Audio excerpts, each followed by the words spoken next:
Si on doit communiquer sur l'agriculture, c'est l'agriculteur qui doit en parler. Quand le gouvernement annonce on veut 25% de production en bio, non, il faut 25% de consommation en bio.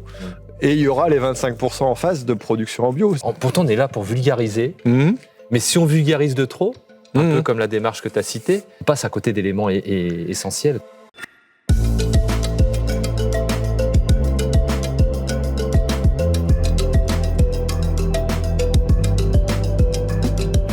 Bienvenue pour ce nouvel épisode de notre chaîne YouTube Agritique. Donc je suis avec Thierry. Bonjour.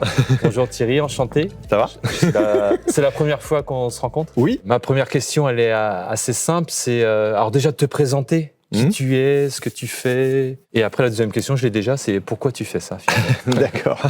Pour me présenter, en plus, comme on ne se connaît pas, ça tombe bien. Je suis agriculteur dans le Pas-de-Calais, dans les Hauts-de-France. Depuis, il doit y avoir 13 générations d'agriculteurs, donc voilà, de père en fils, on va dire, ou de mère en fille. Mais on est installé là-haut. Je suis associé avec ma femme et puis mon garçon sur une ferme de 150 hectares. Moi, j'avais 75. Mon fils en a repris une il y a 5 ans pour venir travailler avec nous. Ma femme s'est installée il y a une dizaine d'années avec moi. Et au niveau des activités, on fait de la culture et puis une activité de pension de chevaux centre équestre. Et sur la culture, c'est assez diversifié parce qu'on a à la fois du conventionnel, on était parti sur une transition bio qu'on a dû arrêter il y a 2 ans parce que le commerce était compliqué. Et on partait d'une base classique dans notre secteur, pommes de terre, betteraves, céréales. D'accord. Et puis en bio, on a développé avec des collègues aussi une activité où là on a, des légumes. Alors mon garçon a développé une activité poireaux, donc poireaux en bio. Et puis on fait du navet, du céleri, mais on fait aussi des oignons, des potimarrons, des butternuts, des carottes, des haricots verts. Voilà, donc très très diversifié. Et puis, je suis aussi un peu plus connu par le public agricole pour mes vidéos sur YouTube que j'ai démarré en 2013. Alors, justement, pourquoi t'es agriculteur? Oui. T'es déjà bien occupé avec ton métier, je pense. Un petit peu, comme tout le monde. Pourquoi t'as souhaité basculer Alors, c'est venu d'un accident. Alors, j'ai toujours aimé la vidéo, j'ai toujours aimé la technique. Je suis un peu geek. Pour autant, je l'avais jamais utilisé de façon professionnelle parce que quand tu es dans ton métier d'agriculteur, c'est un peu compliqué. Un jour, on était en train d'inaugurer des bâtiments de notre CUMA, notre coopérative de matériel, et notre prof nous a dit, ma femme et moi, ça va mieux, Emilien, qui est notre garçon. On n'a pas compris pourquoi. On lui a posé qu'est-ce qui s'est passé. Il s'est fait harceler pendant toute l'année parce qu'il était fils d'agriculteur. Mais harcelé par des copains.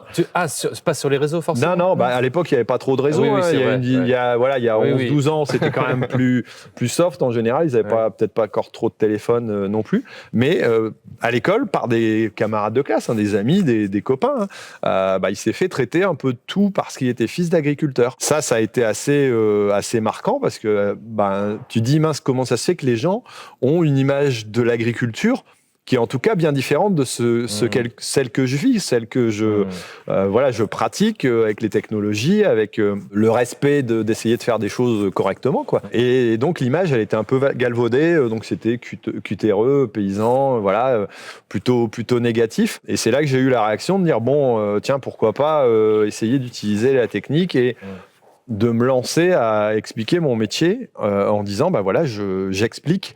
Tout simplement, je fais des choses et comment je les réfléchis. Donc, j'ai fait mes premières vidéos, face caméra. Et j'ai lancé sur YouTube. J'avais testé sur YouTube aussi pour un côté technique, pour montrer du matériel. J'avais vu qu'il y avait un peu de monde et je me suis dit, vu que les médias parlent de nous quand ils ont envie, comme ils ont envie, moi, je vais m'emparer d'un nouveau média et dire ce que j'ai envie aussi, quoi. On a la chance maintenant d'avoir des capacités de communication qui sont énormes par rapport à avant. Donc, pourquoi pas les utiliser? Alors moi, il y a quelque chose qui me plaît beaucoup, et j'en parle souvent avec les agriculteurs agriétiques, c'est reprendre en main sa communication, en fait. Exactement. Mieux maîtriser sa communication. Et finalement, ce que tu es en train de faire, c'est exactement ça. C'est-à-dire que tu reprends en main, tu es maître de ton image. Alors, je ne sais pas si c'est le bon terme. De l'image, en tout cas, que j'essaye de mettre en avant. C'est jamais évident de parler d'image. En plus, moi, je suis plutôt introverti à la base, beaucoup moins maintenant. Je me soigne. Mais en tout cas, il y a un truc, c'est que, oui, c'est vraiment reprendre en image. Moi, mon credo, c'est l'agriculture mérite d'être expliquée. Donc, pour ça, justement, je me suis formé aussi. on a maintenant des moyens aussi de se former, même si on n'est pas en école, j'allais dire, de com ou de technique pour utiliser du matériel. Sur les réseaux, si tu cherches, tu trouves un peu de tout. Et c'est comme ça que j'ai appris à la photo, l'utilisation de la vidéo, comment on règle un petit peu de technique, parce qu'il faut un peu de technique. Puis après, surtout, de dire, tiens, comment j'explique les choses, pourquoi je les explique, voilà. Et ça m'a permis de communiquer différemment, quoi. Donc, finalement, ça vient d'un accident. D'un accident, ouais. Tu prends la décision de passer le cap de la vidéo, en tout cas d'expliquer ton métier. Je dis pas que c'est une activité supplémentaire, mais il faut trouver le temps, entre guillemets. On a toujours le temps de ce que l'on veut, disait ma grand-mère. Je partage complètement cette expression. C'est très facile à dire quand tu es très occupé. Non, c'est pas forcément évident, mais oui. Ouais, tout à fait. Ça fait 11 ans. Ouais. 11 ans. Si tu as continué, c'est que ça doit probablement fonctionner. Et qu'est-ce que ça t'apporte, en fait ? Oui, parce qu'au bout de 2 ans, j'avais fait le tour un peu des sujets dans ma ferme, d'expliquer. Oui. Je me dis, qu'est-ce que je fais ? J'arrête, je continue. Je me suis rendu compte que ceux qui me regardaient, c'était plus les agriculteurs que le grand public. D'accord. Parce que quand tu parles de pommes de terre ou de betteraves, ça va intéresser. Pour autant, je me suis dit, c'est pas perdu, même si j'atteins pas tout à fait le public que je veux. J'en ai quand même un bon quart qui est dans le grand public, on va dire, quoi. D'accord. Et dans le reste, dire, justement, de pousser les autres peut-être à dire, vous voyez, quelqu'un peut communiquer, mais je peux communiquer. Il y a depuis plein de jeunes et moins jeunes qui se sont mis sur les réseaux et c'est très bien parce que je pense que plus on est nombreux, plus on touche de monde aussi. Et puis de montrer aussi parfois des techniques ou des pratiques un peu différentes. Sortez de votre ferme aussi, ouvrez parce que on a beau dire aux autres ce qu'on fait, c'est bien. Il faut quand même qu'on évolue. Il y a toujours des évolutions de pratiques. Et donc de dire, ouvrez vos chakras et puis voyez ce qui se passe ailleurs. Moi, j'ai la chance de pouvoir de montrer ce que je fais déjà parce que j'ai les moyens techniques, j'ai pris les moyens techniques pour le faire. Puis après, de dire, tiens, je vais me balader à droite à gauche puis montrer des choses différentes. Après, si j'ai pu continuer aussi à un moment donné, c'est parce que j'ai économiquement trouvé un moyen de le faire. Parce que faut pas rêver, on passe pas la moitié de son temps à faire des choses, même si on adore. Faut à un moment donné y retrouver quelque chose. Donc voilà, j'ai eu des partenariats, j'ai fait des choses comme ça qui m'ont permis de continuer aussi et qui me permettent de continuer à mettre du contenu qui est pas du tout sponsorisé ou accompagné, et de passer du temps à la communication, quoi. D'accord. Non, c'est vraiment intéressant. Donc finalement, ça te prend combien de temps ? Parce que tu as dit 50%, mais je ne sais pas si c'est 50%. J'aime bien dire en rigolant que je fais demi-temps agricole, 2 fois 35 heures. 35 heures dans la ferme, 35 heures dans la com. D'accord. En ce moment, c'est un peu plus dans la com quand c'est l'hiver et quand c'est les périodes de travaux, des champs. Le printemps ou l'été, c'est un peu plus dans la ferme, quoi. Finalement, tu es agriculteur, influenceur, agriculteur, créateur de contenu, c'est quoi le terme ? Comment tu te qualifies ? Alors, je préfère créateur de contenu. D'accord. Globalement, je préfère parce qu'influenceur, c'est un peu péjoratif. Voilà, j'ai pas encore vendu l'eau de mon bain. Ça va arriver, mais je l'ai pas encore fait. Et donc, de dire, voilà, le côté influenceur, il est parfois connoté. Maintenant, si on me dit que je suis influenceur, ça me dérange pas. De toute façon, la première fois qu'on m'a dit tu influences quelqu'un, ça m'a marqué. Je dis, mais c'est pas mon objectif. Mais en même temps, si. J'ai envie de faire changer un petit peu l'idée des gens. Alors peut-être pas en tout cas pas de les tromper, mais de leur faire regarder différemment l'agriculture, quoi. Très bien. Alors, si on revient à un de tes deux métiers, j'allais dire à ton métier, non, à un de tes deux métiers finalement, agriculteur, tu disais que tu faisais du conventionnel. Ouais. D'ailleurs, parfois, on dit que le conventionnel, c'est péjoratif. Pour moi, non, il n'y a pas de... Ou il n'y a pas réellement de conventionnel. D'ailleurs, il faudrait que tu nous expliques. Puis, de la bio, ou d'ailleurs, on ne sait jamais si on dit la bio, le bio, bon bref... De l'agriculture bio, voilà. De l'agriculture biologique. Alors déjà, parfois, la mixité, c'est pas si simple que ça. Alors pourquoi je vais repartir un peu des bases ? J'ai toujours aimé découvrir un peu d'autres pratiques. J'ai commencé par une agriculture classique, qu'on va appeler conventionnelle, qui est les habitudes qu'on a quand on reprend la ferme de ses parents. On change pas le modèle tout de suite. Donc j'ai essayé de regarder, et puis j'ai pris des formations, j'ai été à des cours, j'ai fait évoluer mes pratiques. On a regardé avec des collègues comment on pouvait avancer. Je suis passé en TCS, technique de culture un peu simplifiée, en réduction de volume, en réduction de dose, avec des applications différentes et en essayant de trouver l'optimum qui me revienne le moins cher possible, qui utilise le moins d'intrants possible, tout en ayant le meilleur résultat. Donc voilà, c'était l'objectif. Et puis au bout d'un moment, au bout de cette quête-là, quelque part, je dis, c'est bien gentil, je fais des efforts, Mais en réalité, il n'y a personne qui me remercie pour ça. Alors ça va peut-être avoir un rapport. Ça te parle, j'imagine. Mais de dire, si on n'a pas de... Il y avait des choses, hein, le phare à l'époque, le réseau phare faisait aussi, il voulait faire un truc et il n'y avait pas encore d'HVE ou de choses comme ça. On parlait d'agriculture raisonnée à l'époque. On parlait d'agriculture raisonnée, mais... Parce qu'il y a de l'agriculture qui n'est pas raisonnée. Mais je te laisse finir. Ouais, mais voilà, j'arrivais un peu au bout et il n'y avait rien derrière qui, en tout cas, moi, correspondait à ce que je cherchais. Et j'ai pu essayer avec des collègues de la bio, grâce aussi au maire de notre commune qui nous a mis à disposition des terres. Au début, j'étais sceptique, franchement. Et puis en essayant, il faut que je trouve le moyen, voir si la technique fonctionne, si l'économique fonctionne et s'il y a des marchés derrière. Parce qu'à un moment donné, on n'est pas là uniquement pour faire plaisir à entretenir le paysage. Il faut qu'on gagne notre vie aussi. On a une famille. Il faut faire perdurer son entreprise. Hein, on est des entrepreneurs aussi. Je me suis dit, pourquoi pas essayer la bio? Et puis on a essayé avec des amis. Et puis on a trouvé des marchés. Voilà. Mon garçon a développé aussi une activité là-dedans. Donc ce serait très bien. Sauf qu'il y a 2 ans, le marché, c'est un peu... affaissé en tout cas.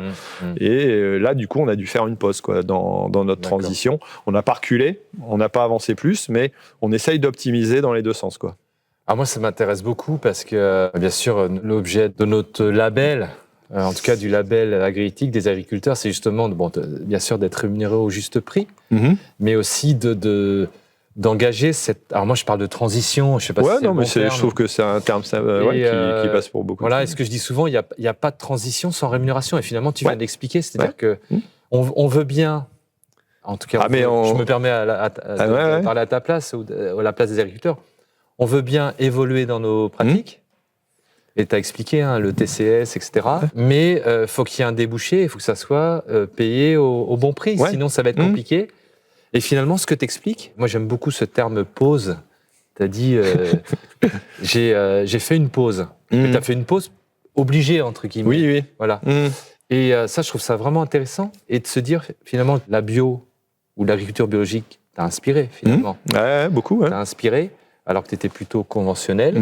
Mais le problème, c'est que là, il y a un frein économique, en fait. Il y a un frein, il y a un frein de marché.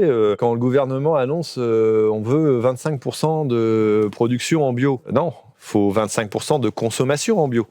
Et il y aura les 25% en face de production en bio. Le problème, il faut le prendre dans l'autre sens. Si le consommateur comprend l'intérêt, a les moyens peut-être, ou se donne les moyens de le faire, parce qu'il achètera moins de transformés et fera peut-être plus avec du produit frais, ça lui coûtera pas plus cher à la fin. Mais il pourra partir sur une autre démarche.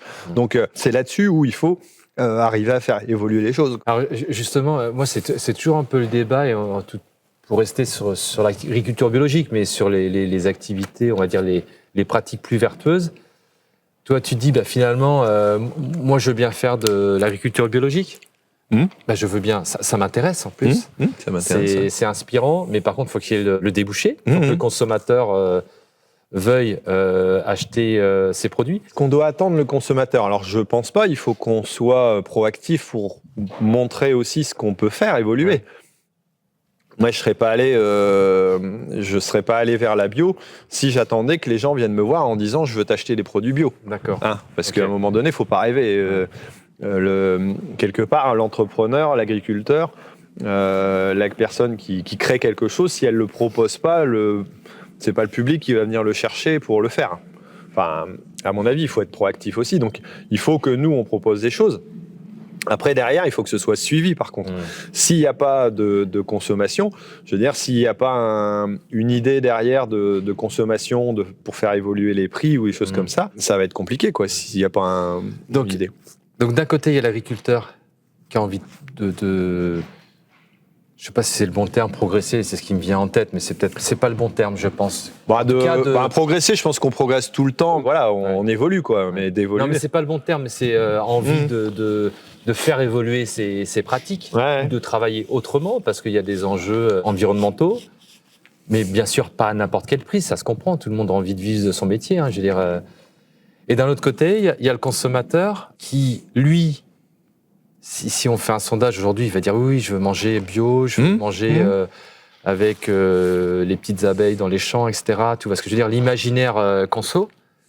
Comment finalement, c'est ça la difficulté, c'est que il veut manger sain, mais à un prix accessible. Je sais que c'est pas le bon terme, mais à un prix qui le protège aussi. D'un côté, l'agriculteur, il veut progresser, mais il veut gagner sa vie. Comment on rééquilibre les choses là? Parce qu'aujourd'hui, on peut pas dire que ça fonctionne. Autrement, la bio ou l'agriculture biologique, on aurait continué. On aurait continué à développer. On aurait continué à développer, je pense. Après, il y a peut-être pas que la bio, il y a d'autres d'autres modes de production qui permettent aussi de faire évoluer les pratiques qui sont intéressantes. Si on avait, j'allais dire, forcément des consommateurs qui vont un peu plus dessus, ça serait plus facile, mais c'est aussi compliqué. Quand on parle du consommateur, il y a deux personnes, quoi. Il y a le citoyen qui a envie de brandir son étendard en disant oui, moi j'achète local, j'achète bio, j'achète éthique. Et puis il y a le citoyen ou le consommateur qui va être entre guillemets avec sa carte bleue et puis dire à la fin purée, le caddie il est quand même cher et tous les Français le vivent. Enfin voilà, donc il y a toujours la part à trouver entre les deux. Et après forcément il y a toujours une évolution des pratiques. Alors c'est reprendre la main sur sa cuisine et pas acheter forcément du fait ou aller manger à l'extérieur. Ça c'est un élément qui est pas toujours évident non plus pour chacun. Le temps, est-ce qu'on prend le temps, est-ce qu'on se le donne pour pouvoir faire quelque chose, est-ce qu'on l'a et de dire une fois que j'ai fait évoluer ça, je peux partir vers une réflexion en disant j'achète un produit qui est plus sain. J'allais dire souvent on arrive à des réflexions à un moment donné charnière de son âge, c'est aussi quand on a des enfants par exemple, où on se dit tiens j'ai envie du meilleur pour mes enfants, donc là je vais faire l'effort pour aller vers ça, alors qu'avant j'étais peut-être un peu plus jeune, je mangeais un peu moins compliqué et puis ça allait quoi. Je pars en délire complet, donc tu es en train de dire que, parce que ce qu'on entend aujourd'hui dans des discours un peu extrêmes, c'est de dire finalement plus on fait d'enfants, plus on pollue la planète. Mais finalement toi tu es en train de me dire l'inverse. C'est plus on fait d'enfants, plus on va faire attention pour les générations futures. Tu vois ce que je veux dire? Il y a ce discours-là, c'est-à-dire que finalement, c'est nos enfants qui nous font prendre conscience des réalités. En tout cas, c'est l'arrivée, alors le nombre, je ne sais pas si ça joue, mais c'est l'arrivée à un âge un peu plus mature, je pense, où on peut peut-être s'intéresser, et peut-être qu'il y a des moyens économiques aussi, quand on a 18 ou quand on a 30 ans, on n'a pas tout à fait théoriquement les mêmes moyens parce qu'on a créé, mais on a d'autres problématiques. Donc de dire que peut-être que là, par contre, on se dit tiens, moi mes moyens, je vais les mettre dans une alimentation plus saine parce que je veux que mon enfant, on veut toujours que nos enfants, je pense, et vivent mieux que nous et meilleur que nous. C'est la nature humaine, c'est normal. Et donc de dire là, je fais un effort, peut-être un peu plus, un peu différent, et je vais regarder ou tout au moins m'intéresser à la chose, de dire je prépare mes petits pots moi-même et donc je prends conscience, c'est la conscience de la chose de dire je le fais avec mes légumes, tiens, dans ce que j'achète, je vais acheter ça ou ça, on fait un choix aussi et c'est là où on trouve l'intérêt, quoi. Alors, moi, ce qui m'embête un peu dans ce que tu dis, c'est que finalement, c'est le consommateur qui fait le choix, qu'il a sa casquette de citoyen et à un moment donné d'acheteur d'un produit au meilleur prix. Mais si on attend le conso, on ne va jamais évoluer. Je veux dire, quels sont les leviers qu'on pourrait utiliser, quoi? C'est lui qui va, je pense, faire l'achat final, quoi qu'il arrive. Mais si en même temps, il n'a pas pris conscience, alors comment on prend conscience? Là, je disais que c'est à un moment donné parfois qu'on prend conscience, mais on peut le prendre parce qu'on est informé. Donc parce qu'on s'est renseigné, on en a parlé avec des amis, ils nous ont proposé des autres alternatives. On parlait de la bio, agri-éthique, il y a des labels de secteurs pour dire tiens, je veux acheter local. Il y a des gens qui se disent moi, ma version, j'allais dire éthique, c'est de dire d'aller voir mon voisin qui produit lui-même dans ses champs et je lui fais confiance parce que c'est mon voisin. Donc, c'est ces démarches-là qui vont permettre, parce qu'elles sont proposées aussi par quelqu'un, si tu les proposes pas du tout, s'il n'y a pas de solution, t'achètes la barquette dans le supermarché et puis tu poses. Donc, il faut proposer. Ouais. Donc, il faut leur... pense toujours à qualifier l'offre, en fait. Qualifier l'offre. Donc, quels sont les leviers, justement? Alors, toi, en tant qu'agriculteur, tu expliques ton métier, donc tu le vulgarises pour le rendre accessible aux consommateurs. Donc finalement, ça le rassure et ça le met en confiance. Donc toi, tu participes à cet élan-là. Est-ce que les distributeurs aussi, par exemple, pourraient être beaucoup plus proactifs sur ce sujet-là? Ouais, certainement. On voit beaucoup de distributeurs qui font des actions. Alors le problème, c'est qu'entre le côté éthique et le côté, j'allais dire, économique, moi j'ai plus l'impression de voir des pubs de promo que des pubs de bon choix, entre guillemets. On voit, il y a un intérêt pour les productions françaises, globalement. Il y a une mise en avant. Quand ça peut être produit en France, souvent c'est mis en avant. Donc voilà, dans ces choix-là, c'est important. Mais en même temps, il reste toujours un peu les deux côtés. Alors tu dis, est-ce que c'est du greenwashing en te faisant un coup de temps en temps, je fais du local, j'ai mes petits rayons, et puis voilà. Mais en même temps, on ne peut pas dénigrer le fait qu'il y a des côtés positifs à ce niveau-là. Et on voit des enseignes qui font des efforts, des producteurs, des transformateurs, et puis des anciennes commerciales qui font des efforts aussi pour proposer et mettre en avant des choses qui sont plutôt positives. Donc, on peut toujours dire que c'est pas assez, mais quand ça existe, c'est déjà bien, quoi. Faut les amplifier. Ouais, faut les amplifier et les encourager finalement. Ouais. Les encourager, les féliciter et les mettre en avant. Les mettre en avant, comme tu le fais là. Je reviens sur la mixité de ton exploitation. Tu as bien dit que tu avais mis en pause un petit peu la partie bio. C'est vrai que, parce qu'on s'est toujours dit que finalement l'agriculture biologique, c'était, on s'est toujours dit en tout cas, c'était la solution. C'est la solution ou une solution finalement? Actuellement, moi, j'aurais du mal à dire que c'est la solution. Je pense que, voilà, alors je suis pas du tout dogmatique sur mes choix. Je pense que c'est une agriculture qui permet de faire évoluer les pratiques, qui a des intérêts dans beaucoup de choses, qui a aussi ses défauts. On passe plus de machines, on a des interventions plus détaillées, ça demande aussi beaucoup de manœuvres, c'est compliqué. Enfin, c'est très compliqué de faire la bio, il faut être beaucoup plus technique. Voilà, dire que c'est la solution, je pense pas. J'irais l'idéal, ça serait un peu le mix entre l'agriculture de conservation des sols et la bio, parce que dans des pratiques de bio, on est obligé de labourer parce qu'on n'a pas de solution pour détruire un couvert. Donc voilà, sauf d'être hyper pointu et d'arriver à faire ABC, agriculture biologique de conservation des sols, où là, il faut être au top. Et tous les ans, on a un problème à un moment donné sur une culture parce qu'on se fait avoir, parce que le climat est que... Donc voilà, ça serait l'ultime.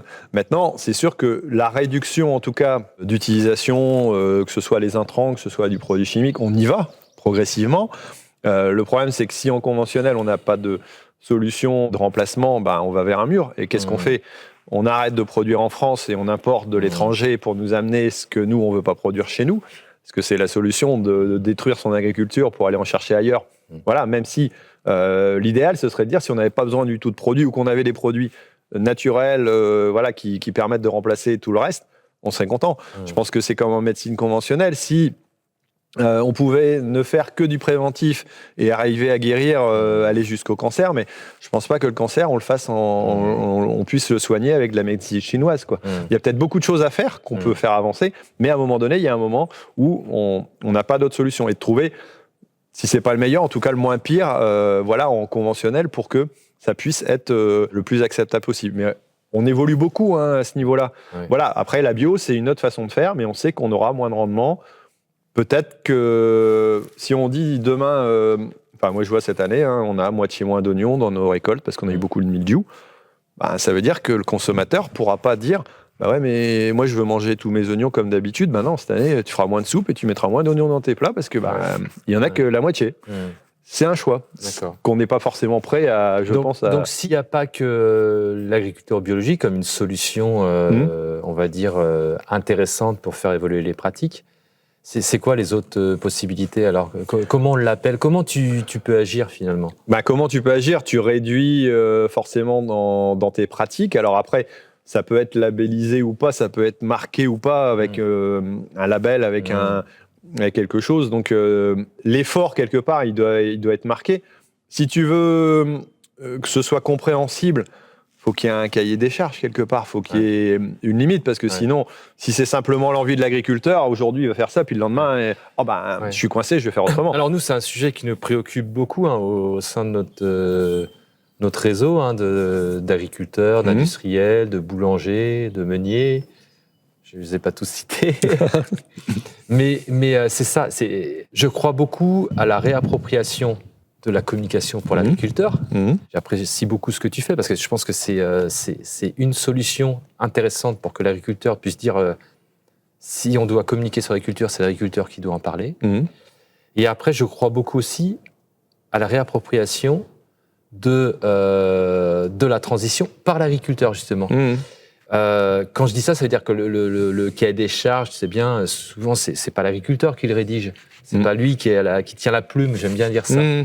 C'est ce que je dis souvent. Alors, il m'en voudra pas d'ailleurs, parce qu'on parle beaucoup de lui en ce moment. Michel Biérot, tu vois qui c'est, c'est le président de Lidl. Et Michel Biérot était sur notre stand et il me dit, d'ailleurs, je sais pas si on gardera ça dans l'échange, mais il me dit souvent, mais Ludovic, moi, tous mes produits sont équitables. Je dis, mais. Alors, il me tutoyait, donc j'ai tutoyé. Je dis, mais Michel, c'est facile de dire ça, c'est toi qui tiens la plume. L'équitable, il doit partir de l'agriculteur. C'est l'agriculteur qui doit tenir la plume. Et bien, finalement, pour la transition, moi, je pense que c'est à l'agriculteur de tenir la plume. On ne doit pas lui dire. Alors, je ne sais pas ce que tu penses de ça. Moi, je suis vraiment très convaincu par ça, parce que vous connaissez, c'est toi qui connais ton métier, quoi. Si on laisse la main qu'à un côté, que ce soit l'un ou l'autre, je pense que c'est pas bien. Parce que quelque part, la consommation, elle part alors, est-ce qu'elle part d'un acheteur ou d'un producteur, je sais pas. Bref, en tout cas, c'est un échange. Faut qu'il y ait un consensus entre les deux. Il faut que le consommateur puisse comprendre les problématiques de l'agriculteur et que l'agriculteur puisse comprendre, pour moi, les envies du consommateur. Et à un moment donné, c'est de dire, OK, on peut arriver à un consensus. Alors, est-ce que c'est bien, est-ce que c'est pas bien ? Si vous voulez une amélioration dans telle ou telle chose, comment on peut y arriver ? Soit le consommateur dit, moi je veux ça, ça, ça, ça, ça. Et dans ce cas, l'agriculteur dit, OK, donc il faudrait que ça te coûte autant, même si ça ne se passe pas comme ça, malheureusement. Non. Soit l'agriculteur dit, moi je te fais le cahier des charges et je te dis combien ça te coûte, et puis tu achètes ou tu achètes pas. Mais après, j'allais dire, l'idéal entre les deux, c'est quand les deux sont gagnants, je pense, dans une transaction. Donc c'est dire si on a un bon deal l'un avec l'autre, peut-être qu'il y aura des concessions des deux côtés, mais en même temps, il y aura quelque chose qui fera avancer les choses, et peut-être que demain, on arrivera à encore améliorer, répondre mieux aux consommateurs ou mieux comprendre l'agriculteur pour dire OK, on peut y aller ou pas, quoi. Donc, ce que tu dis, c'est qu'il faut qu'il y ait un équilibre entre les attentes des consos et, je dirais, la volonté de l'agriculteur d'avancer. Un équilibre et une compréhension. Si on se parle et que chacun, on a notre langage, on va jamais arriver à se comprendre. Si on arrive à trouver des mots communs, on va arriver à se comprendre. Donc, c'est là où il faut en arriver pour moi. Alors, pourquoi je dis que l'agriculteur doit tenir la plume ? Parce que je considère qu'il a les compétences. Oui. Sauf que pour moi, le consommateur, et moi le premier, j'estime ne pas avoir, en tant que consommateur, les compétences de dicter quelque chose à l'agriculteur. De dire, tu dois produire du blé comme ça, tu dois élever les vaches de cette manière, tu dois faire du miel dans ces conditions. Moi, je n'ai pas les compétences techniques pour orienter. Je suis d'accord, mais en même temps, s'il n'y a jamais rien qui te pousse à évoluer, comment t'évolues ? Moi, mon fonctionnement, il me va très bien. Mon cahier des charges, je te le fais, je te l'explique.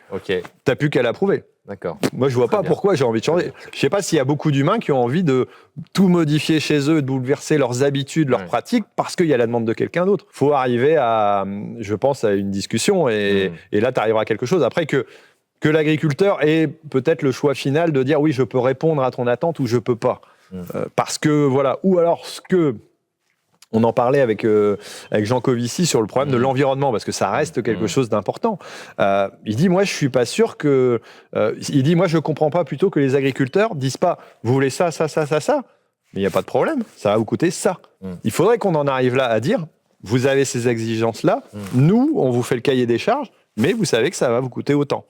On n'est pas capable parce que, j'allais dire, économiquement, ça passerait pas, ou au niveau des gouvernements, ou c'est pas le mode opératoire, mais c'est un peu ce qui devrait être fait. Quelque part, chez C'est qui le patron, ils ont fait un peu une démarche en disant, on part d'une problématique, et puis ils ont dit, combien il te faudrait pour arriver à tel... Et je pense que c'est un peu aussi une démarche progressive, dans le sens de dire, il y a une demande du consommateur, et à un moment donné, ils disent, tiens, on voudrait ça comme cahier des charges. Combien ça va nous coûter ? Pour ça, c'est autant de plus. Pour ça, c'est autant de plus. Pour ça, c'est autant de plus. Bon, OK, ça, on ne prend pas parce que ça va faire trop. Mais on prend le reste.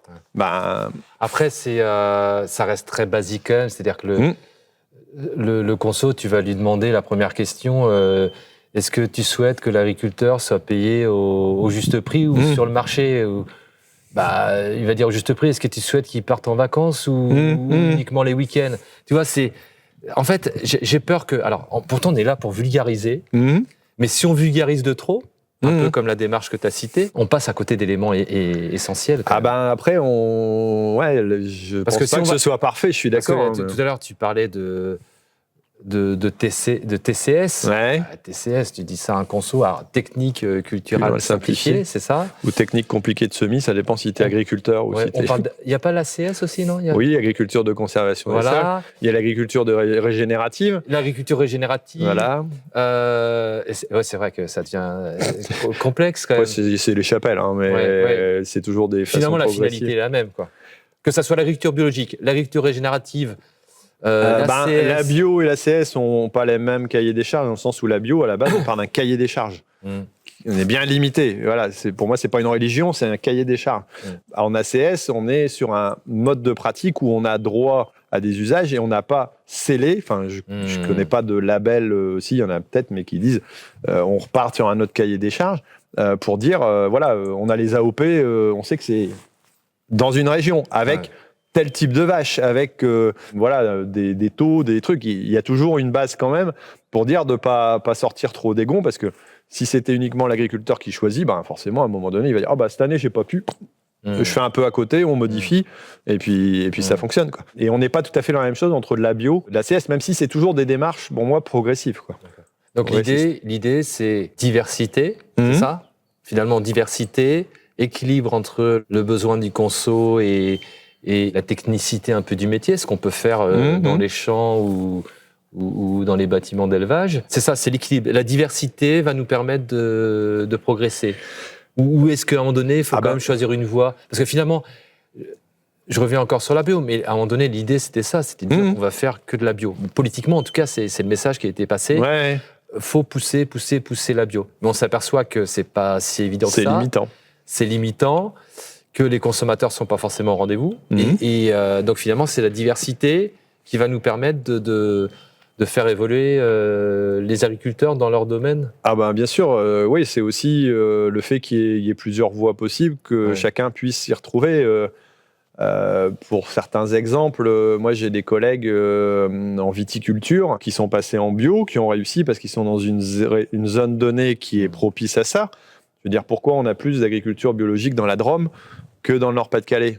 Parce que dans cette zone-là, il y a des vents qui sont plus séchants, il y a des adaptations au type de culture, c'est plus approprié. Nous, on a des conditions plus humides, plus compliquées, plus difficiles, mais aussi un marché qui est plus porteur, donc on a moins besoin. Parfois, tu y vas par besoin. Donc selon les régions de France, selon les typologies, et même la sensibilité de l'agriculteur, il y en a, tu leur feras pas cultiver des céréales, ils veulent que s'occuper de leurs vaches parce qu'ils adorent ça. Et heureusement qu'on peut choisir en tant qu'agriculteur, on choisit pas tout, on choisit ça, au moins ce qu'on peut faire. Et donc, de prendre ce côté-là et de dire, je vais pouvoir avoir quand même une diversité de production et les consommateurs, il faut que j'arrive à les convaincre que ce que je fais, c'est pas si mal que ça parce que il faut que j'ai des débouchés sur mes marchés, quoi. Ouais. Donc en fait, c'est diversité. On doit tenir compte aussi des territoires. Oui. Ça, c'est extrêmement important. Selon les conditions météo, selon le terroir ou le type de sol, etc. Donc en fait, c'est extrêmement complexe quand même le sujet. Comme l'agriculture. Comme l'agriculture est complexe. Donc finalement, en effet, il faut vraiment ajuster l'équilibre entre ce que demande le conso et ce qu'il est possible, de faire. C'est toute la complexité de l'agriculture. Moi, j'ai essayé de l'expliquer dans mon livre, dans les bottes de ceux qui nous nourrissent, pour expliquer. Alors justement, c'est une association, c'est quoi? C'est ton... Alors non, dans ma démarche d'évolution, j'ai pris les moyens, j'ai mis les moyens de dire, voilà, l'agriculture humaine expliqué, je l'ai montré sur les réseaux. Puis à un moment donné, je me suis dit, tiens, je trouve que dans ce qui est écrit, alors je suis pas un grand lecteur, mais dans ce qui est écrit, je trouvais pas d'explication de l'agriculture, sauf un peu militantiste, quoi. On partait vers soit les paysans, avec entre guillemets ce côté-là, ou alors la grande agriculture céréalière ou les coopérations. On retient paysans, agriculteurs, etc. Parce que moi j'ai vraiment un débat là-dessus. Vas-y, je te laisse continuer. Et moi je me suis dit, tiens, j'ai envie de pouvoir expliquer, de donner les moyens de comprendre la diversité de l'agriculture. Je suis allé voir 10 agriculteurs, agricultrices à travers la France. Pour moi, découvrir aussi, parce que je ne connais pas tout et j'en ai vu beaucoup d'autres après. J'ai découvert énormément de choses. Et de dire, tiens, expliquer justement pourquoi dans une zone donnée, avec un historique donné, parce que tu as hérité peut-être de la situation géographique, de l'agriculture de tes parents, de la ferme, de sa structure, des moyens que tu as, du marché que tu as autour de toi. Si tu es dans la Creuse ou tu es dans les Hauts-de-France, tu n'auras pas les mêmes acheteurs, pas les mêmes possibilités. Du climat, comment tu t'adaptes à ton environnement? Et après, il reste le point le plus important, l'humain. Comment toi, tu vis ton agriculture et comment tu as fait.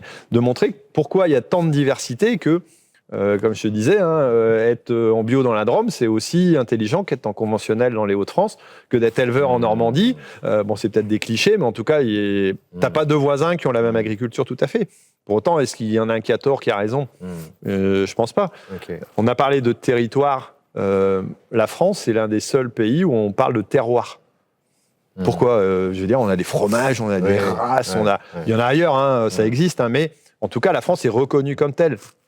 Et c'est une richesse. Ce serait dommage aussi de tomber dans un modèle unique et quelque part de casser tout ça, quoi. Demain, si on appuie notre plateau de fromage avec 100 fromages différents, on sera, enfin, quand je dis 100, il y a plus. Donc là, ton application, c'est ça? Alors, mon application, dans lesbottes.fr, c'est pour l'instant un site internet, qui a pour but justement de dire ce que moi j'ai vécu en allant voir dans des fermes, je veux que tout le monde puisse pouvoir le faire. Et que je veux que tous les agriculteurs puissent accueillir du monde.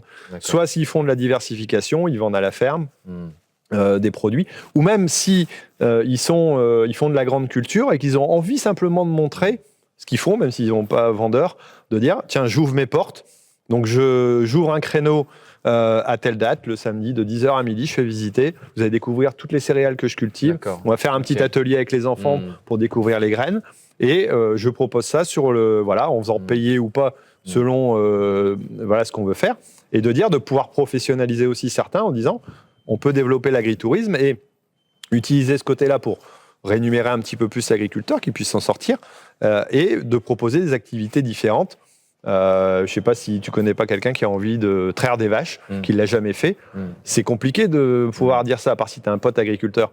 Là-dessus, tu pourras trouver une ferme, peut-être tu vas en week-end ou une semaine, pour trouver une ferme où tu vas aller traire les vaches avec l'agriculteur, transformer le fromage, et aller, pourquoi pas, jusqu'à dans sa cuisine pour manger quelque chose, quoi. Ok, très intéressant. Je reviens sur un point. Alors, c'est vrai que souvent, tu as utilisé sur tout le long du débat, c'est la première fois que tu l'utilises. Et tu as parlé de paysans. Alors, tu n'as pas utilisé le terme, mais moi, je l'ai interprété comme ça. Paysan militant, agriculteur, entrepreneur. En fait, c'est vrai que moi, j'utilise très peu le terme paysan. J'aimerais bien voir ton point de vue. Tu préfères t'es un paysan, t'es un agriculteur, t'es un entrepreneur? Alors, moi, de ma version, j'allais dire, je suis cultivateur. On va encore changer un truc. C'est très bien. Tu as cultivateur, éleveur, agriculteur. Moi, j'ai pris le nom agriculteur d'aujourd'hui, donc pour moi, je suis agriculteur. Voilà, je cultive le sol, c'est ma fonction. Paysan, c'est celui qui habite dans le pays à l'origine. Donc, pour certains, ça devient militant. Voilà. Et quelque part, le fait de ne pas vouloir être étiqueté, je ne vais pas me mettre une étiquette paysan quelque part, même si je respecte, et de temps en temps, j'utilise le mot, ça ne me dérange pas. Exploitant agricole, c'est souvent la connotation la plus négative. Moi, je sais que j'en parle dans mon livre, mais en même temps, exploitant, ça vient d'exploit. C'est mettre en valeur. Ça a été connoté différemment, mais exploiter quelque chose, c'est pas forcément l'user jusqu'à l'os. C'est là où ce mot-là, il est un peu difficile. Donc, je préfère agriculteur, cultiver, quoi. Et cultiver à la fois des légumes, des céréales, mais aussi cultiver des valeurs. À côté. Donc, agriculteur, cultivateur, agriculteur, éleveur, quoi. Mais c'est vrai que, en fait, ce que tu dis, c'est qu'on ne doit pas forcément s'approprier. Chacun s'appelle un peu comme il le souhaite. Chacun peut s'appeler comme il veut. Moi, j'ai des copains qui se disent paysans et ça me va très bien, il n'y a aucun problème. Chacun a le droit de défendre aussi un petit peu son bout de gras, quoi. Toi, qui tu es, ce que tu fais, t'es du monde agricole à la base ou pas? C'est marrant parce que cette question-là, alors moi souvent quand je me présente, c'est pas de la provocation, mais j'ai dit, je suis pas agronome, j'ai pas une formation agricole, je viens pas du monde agricole, donc mes parents étaient pas agriculteurs, donc j'ai tout sauf un lien avec l'agricole au départ, et pourtant j'ai fait toute ma carrière avec les agriculteurs. Mais ça, moi, ça me dérange pas. Non, ça, non, mais je te le dis parce que parfois c'est une tare en fait de pas être finalement. Ce que je trouve très dommage d'ailleurs, parce que moi j'entends quand tu parles de ça, tu dis voilà, tu le défends quasiment. J'allais le défendre. Vas-y. Mais tu vois, moi ce que j'ai trouvé dommage à une époque, j'ai écouté les startups. Oui. Toutes les startups, tous les gars disaient moi mon grand-père il était agriculteur, moi mon voisin il était agriculteur, machin. Mais tu as le droit de t'intéresser, et au contraire, c'est d'autant plus noble de t'intéresser à quelque chose d'autre que ce dont tu viens. Moi, j'ai 13 générations derrière, c'est pas pour ça que j'ai plus de valeur que toi dans le monde agricole. Ou plus de légitimité. Ou plus de légitimité, ça fait genre, on est d'accord, mais j'aime bien le dire plutôt en boutade que de dire alors oui, je suis ancré, on a notre histoire, on a le poids parfois, mais c'est génial. Moi, je trouve que l'avenue de Nima, comme on dit, non issu du milieu agricole, dans l'agriculture, voire de gens qui ont été bossés à l'extérieur et reviennent, sont souvent beaucoup plus riches d'expériences extérieures, et on en a besoin, nous, en agriculture.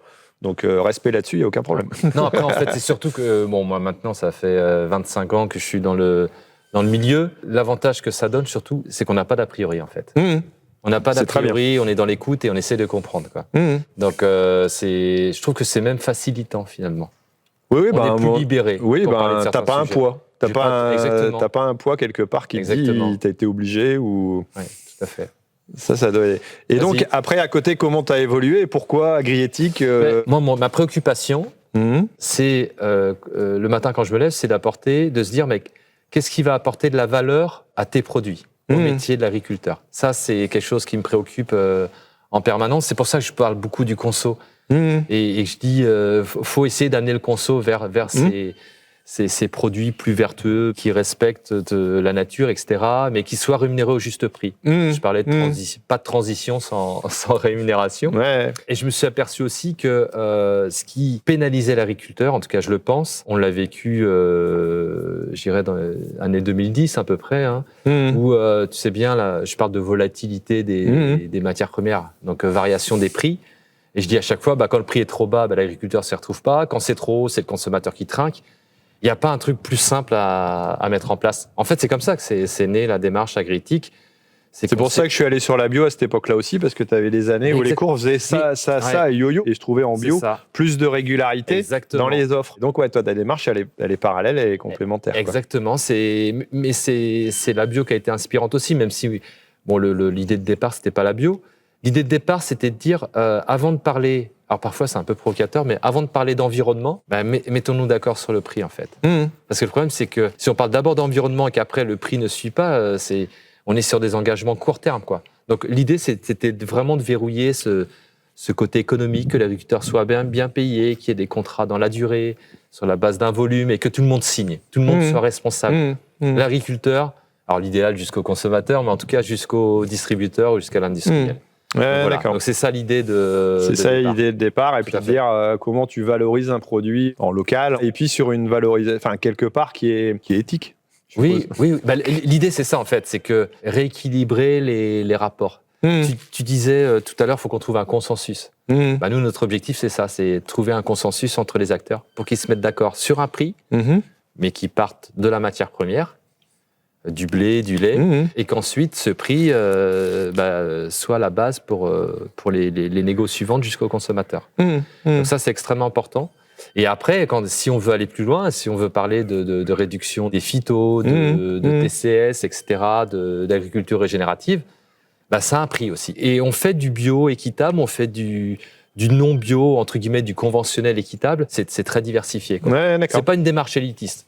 Non, mais c'est bien aussi parce que ça permet, je pense, quand on parlait de diversité de consommateurs, de dire tiens, je peux m'accrocher à quelque chose où je sais que derrière, c'est pas forcément bio parce que je me donne pas les moyens ou je veux pas aller jusque là parce que c'est pas mon sujet, tout simplement. De dire au moins je peux peut-être me raccrocher à quelque chose qui me permet de dire je sais que derrière je fais aussi une action qui est positive globalement, parce que de toute façon, à un moment donné, si l'agriculteur vit correctement, il va pouvoir aussi faire modifier ses pratiques, vers avancer lui dans sa transition, quand on en parle. Donc, alors s'il peut partir en vacances alors qu'il n'y allait pas, tant mieux. Mais s'il peut aussi améliorer sa qualité de vie, et certainement demain aussi donner envie à ses enfants ou à son voisin de reprendre la ferme, et de la rendre un peu plus sexy, entre guillemets, c'est positif aussi, parce qu'on en a besoin de renouvellement de génération, c'est un sujet actuel. Tout à fait. Donc si on a une bonne rémunération, si l'agriculteur peut proposer à ses enfants ou à un repreneur une ferme qui est viable, qui tient la route, dans laquelle on vit bien, on est heureux, et en plus on a un sens, parce qu'on sait qu'on fait un produit que le consommateur apprécie, c'est l'idéal, quoi. On arrive sur la fin. Pour terminer, moi j'ai une question et après on conclura, mais justement tu parlais de jeunes générations. Aujourd'hui, c'est quel message tu pourrais leur envoyer pour leur dire faites agriculteur, passez le cap ou reprenez la ferme de vos parents. Et c'est quoi le message le plus important? J'irai pas là-dessus en disant faites. Oui. J'irai intéressez-vous, regardez, ouvrez vos chakras. Si c'est pas votre truc, allez-y pas. D'accord. Surtout, il y a des gens qui sont malheureux parce qu'ils ont été poussés par leurs parents pour être agriculteurs. D'accord. Ça, il faut pas. Okay. C'est pas bon, parce que ça fera jamais des gens heureux, et quelqu'un qui est pas heureux, il fera jamais quelque chose de bien. Ouais. Et en plus, voilà. Mais par contre, de dire, c'est une option qui est intéressante, allez creuser un petit peu le sujet. Voilà, si vous êtes écarté de vos parents parce qu'à un moment donné, c'était trop compliqué, parce que c'est de père en fils ou de mère en fille, bon, voilà, allez jeter peut-être un œil, voir comment vous pouvez faire évoluer les choses. Si c'est des amis, un voisin, une envie, une ambition, allez creuser les choses. C'est pas facile de s'installer, c'est pas facile de trouver une ferme. Même pour un successeur, de céder à quelqu'un, à un jeune.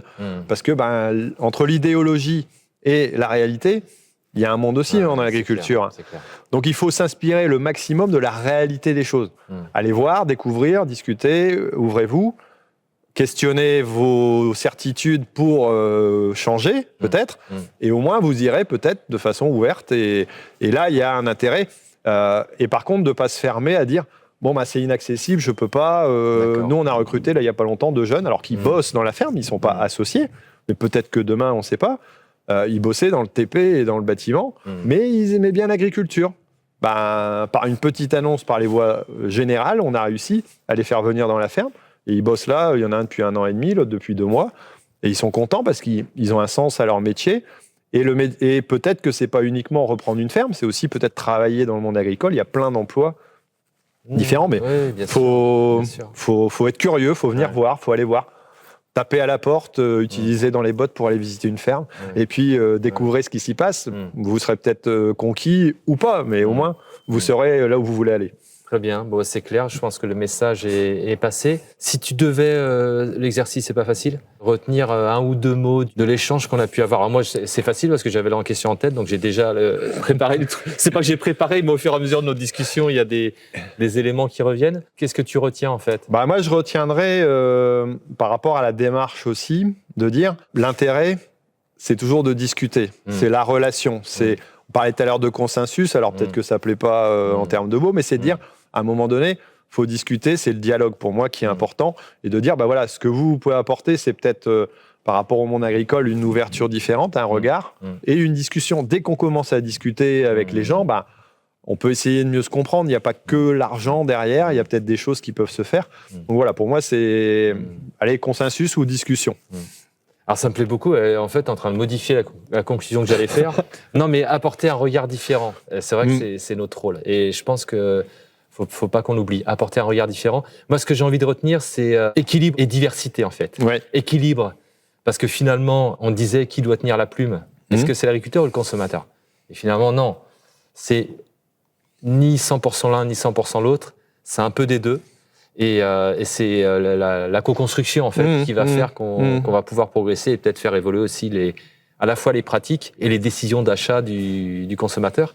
Et diversité parce que finalement, et ils m'en voudront pas, il n'y a pas que la bio, il y a d'autres types on va dire de pratiques culturelles. Alors je retombe dans la technique, mais de pratiques culturelles qui peuvent nous amener aussi à progresser, quoi. Principal, c'est le progrès.